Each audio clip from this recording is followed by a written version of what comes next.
John Oaks here with Hangster's Hot Rods here in our Homer City, Pennsylvania location, and today we're going to go over this vehicle sitting beside me here. This is a very nice 1968 Camaro. It's RS-Z28 styled, as you'll see as we walk around here, and I'll call out those styling cues on the car. Obviously, first and foremost, you're already going to notice the front end on it. It does have the RS front grille on it with the hideaway headlights. Again, very popular look. Obviously, then next you see we've got the Z28 emblems here on the front fender. We've got the 2-inch steel cowl induction hood there, and again you can see nice red exterior. It's got the black stripes up over that steel cowl induction hood and on the trunk lid. You can notice that we've got, some of the bright work here, the bumpers, both front and rear. We've got the wheel well moldings here also, along with your drip rail moldings up over the window here as well. Again, all of our moldings, all of our bright work, even along the top edge of the door here, all of that's in really good condition. Nice and straight, polished up really nice. Again, fits very well too. Your doors, your gaps on both the front as well as the back side, those are adjusted very good too. Your elevations, when they match up with the rear quarter panel and the front fender, those are all in line. As you can see, body lines on your door here, both top and bottom, all of those match up very well too. Now, our Camaro here, they've elected to do a little different wheel and tire combination with it. We've got 17x7s on the front, 17/8s on the rear. These are American Racing Torq thrust wheels, polished aluminum. And then as far as the tires go, these are BFGoodrich G-Force tires. We've got 235/45 ZR17s on the front, and then 255/50 ZR17s on the rear. So it gives it just a little bit of difference there as far as the height on the tire and the width on the tire there, but a real nice look on this car.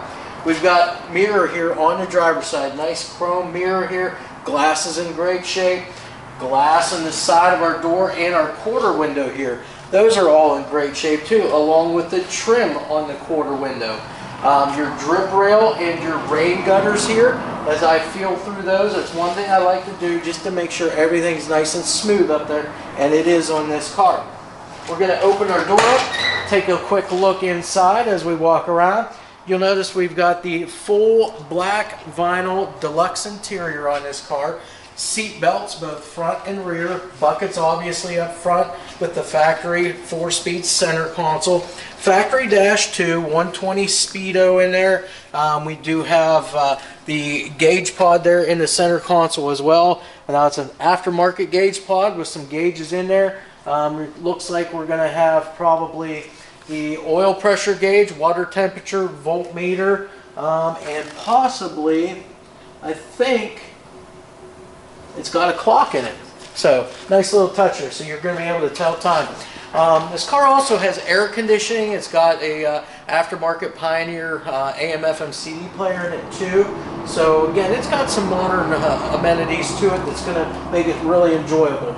Now our weather stripping on our doors too, that's all in great shape too. There's no chips or not chips, but no tears, rips, or anything like that. So as we walk back, again, some of the other things that we can take note of is like our side marker lights here. The bezels and the lenses on those are all in great shape. Now our rear bumper here, chrome on it, is in excellent condition. There's no pitting whatsoever. Obviously you can see the rear trunk spoiler here. Again, that's all done correctly with the stripes that come down over that. Again, you can see the striping on this. Now this is a painted on stripe. Our glass in the rear is in good shape. There's no chips or cracks. And the molding around there, that's in great shape. You can see your gaps and elevations too on the trunk lid. Those all look good. Now on the rear of the car, again, to go with the RS theme of this car, we do have the correct lower valance. You notice that it's got the backup lights cut in down there, just as it should be. We've got the RS gas cap in here as well. Now we'll open our trunk lid up, take a quick look inside. So first off, you notice that the trunk lock does work on the car. Underside of the trunk painted the same red as the exterior of the car. We've got our trunk weather stripping and seals all the way around here. And again, you can see that's in excellent shape. As far as trunk mat, fits perfect in here. Real nice looking trunk mat. The floors on this thing, trunk floor as well as the remainder of the floors underneath, are in great shape too. And as you noticed, we do have the battery located in the trunk. That's going to help clean up the engine compartment a little bit, make for a little more room up there so it's not as crowded. So that's the trunk. We'll close that up. Closes up nice and easy there too. Tail lights, those are all in great shape. Not only the lenses, but you can see the bright work on those tail light bezels. Those are in great shape. So we'll come around now the passenger side. Again, the sides on the car are nice and straight the whole way down. Everything all the same that we've just gone over. Glass here on the passenger side is in great shape too. No chips or cracks in any of the glass. All of our moldings here, drip rail, the top of the door, so forth, those are all in great shape. Same way as the other side there. And again, you can see your gaps on the door, and then the elevations are great on this side as well. We'll open this side up. That way you get to take a look on the inside. Again, we've got a little bit of the wood grain trim in that center console and on the dash. But again, all in all, your dash pad, there's no cracks or splits in that.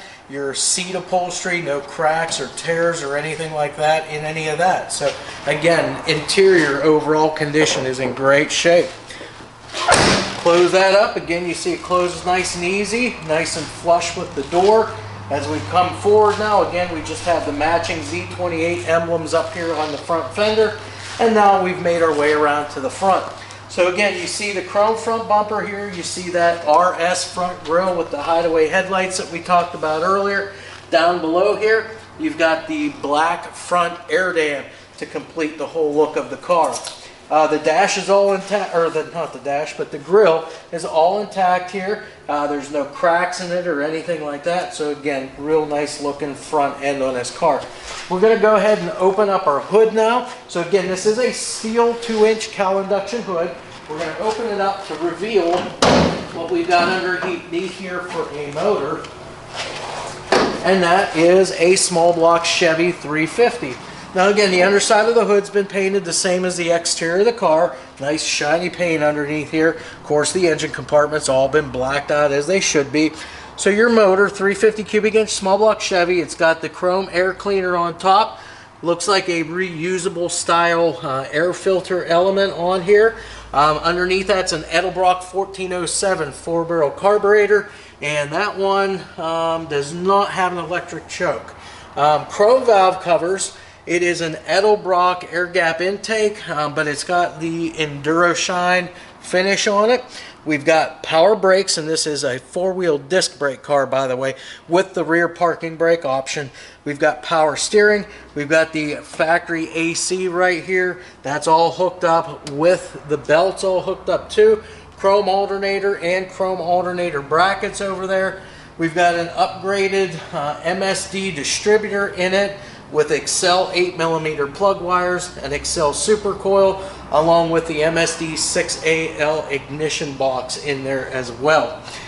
So everything underneath here, just like I said, we've got a stock style radiator, 7-blade fan on that thing to help cool it down. And then backing up this 350, we've got a 4-speed Saginaw transmission in it. And then we also have a 10-bolt GM rear end. It's a POSI unit, 308 gear on that, and it's the Big 10 though, so it's got the 8.5-inch ring gear in it. Going to be a good stout rear end for you. Again, with the 350 motor too, your possibilities are endless with that. You can, upgrade these motors really cheap. You can get a lot of horsepower out of them too if you really want to.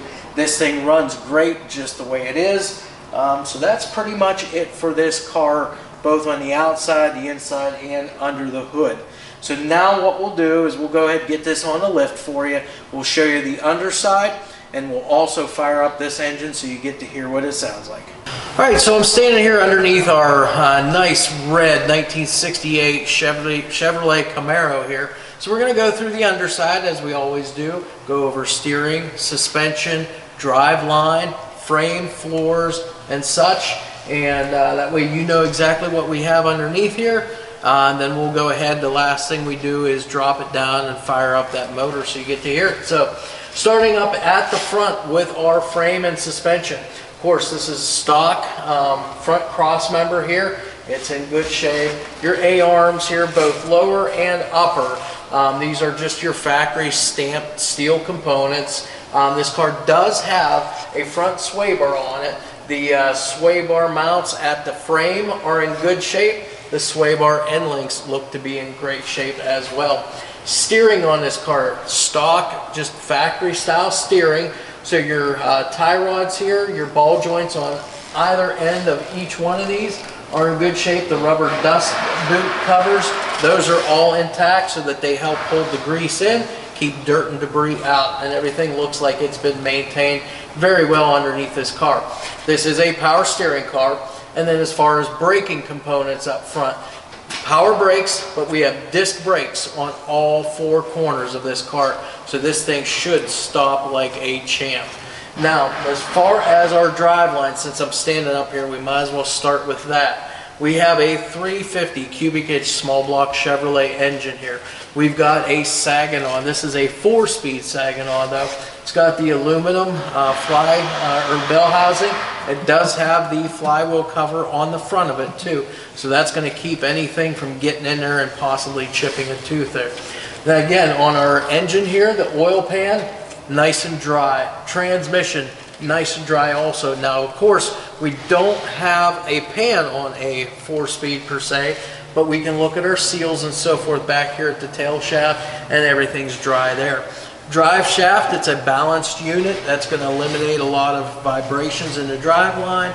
And then we get to the rear end. Now this is a GM 10-bolt rear. It is the big 10-bolt. So you got the 8.5-inch ring gear on this car. It is, let's see here, it is a POSI unit.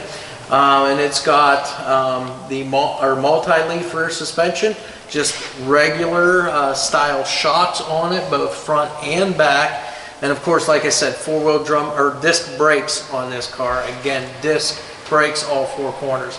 Looks as though all the emergency brake stuff is all hooked up here too. So all of our front cables are intermediate. The rear cables going back too. And again, these rear disc brakes, they do have the park brake option on them. So that's a good option on there. Now as far as wheels and tires, these are American Racing Torq thrust wheels. They're the 5-spoke design, a polished aluminum wheel. There's 17.7s on the front, 17.8s out on the back of the car. For tires, they're matching tires as far as name brands go. We've got BFGoodrich G-Force radials. These are the KDWS tread pattern on them. Again, matching treads front to back, but the sizes are just a little different. On the front, we've got 235. Let me make sure I give you the right numbers here. We've got 235/45 ZR17s on the front. On the back, we've got 255/50 ZR17s on the back. So just a little wee bit of difference there. Now, as far as the floors and the frame is in great shape. The subframe up front, that's in good shape. Your body mount bushings, those are in good shape too. Now, it does have a set of subframe connectors in it here. So that's going to help stiffen this car up considerably. And they are bolt-in as well as they have been welded too. So those are going to be good and solid for you. As we come back, we've got the rear frame sections here, or the dog legs that go up over top the rear end. Those are nice and straight, good and square the whole way back. Brake lines and fuel lines all run along the frame and along the bottom of the floor here. Those are in good shape too. The floors themselves, these look great. Again, these are the correct pans underneath here. There's no patching whatsoever. The only thing that they did do on this car was right down through the center tunnel, because they've put this transmission in, I would suspect. They've gone ahead and put in a, looks like a new tunnel in here. But they've got that welded in, and it looks pretty good underneath here from that. Exhaust work, you can see the long tube headers. These are a ceramic coated long tube header. dual exhaust here coming back all the way to your Flowmaster dual mufflers here. Then of course we've got the right style of tailpipes here going up over top of the rear end and exiting out between the multi-leaf suspension and the quarter panel back here. Stock fuel tank. Fuel tank's in decent shape. All of our mounting hardware, the straps and so forth, those are all in good shape too. They're going to keep things tied up nice. And from what I can see from the underside here on our trunk floor, those are in great shape too. So that is pretty much it as far as the underside of our Camaro goes. We're now going to drop it down, pop the hood. We'll start this motor up. That way you get to hear what it sounds like.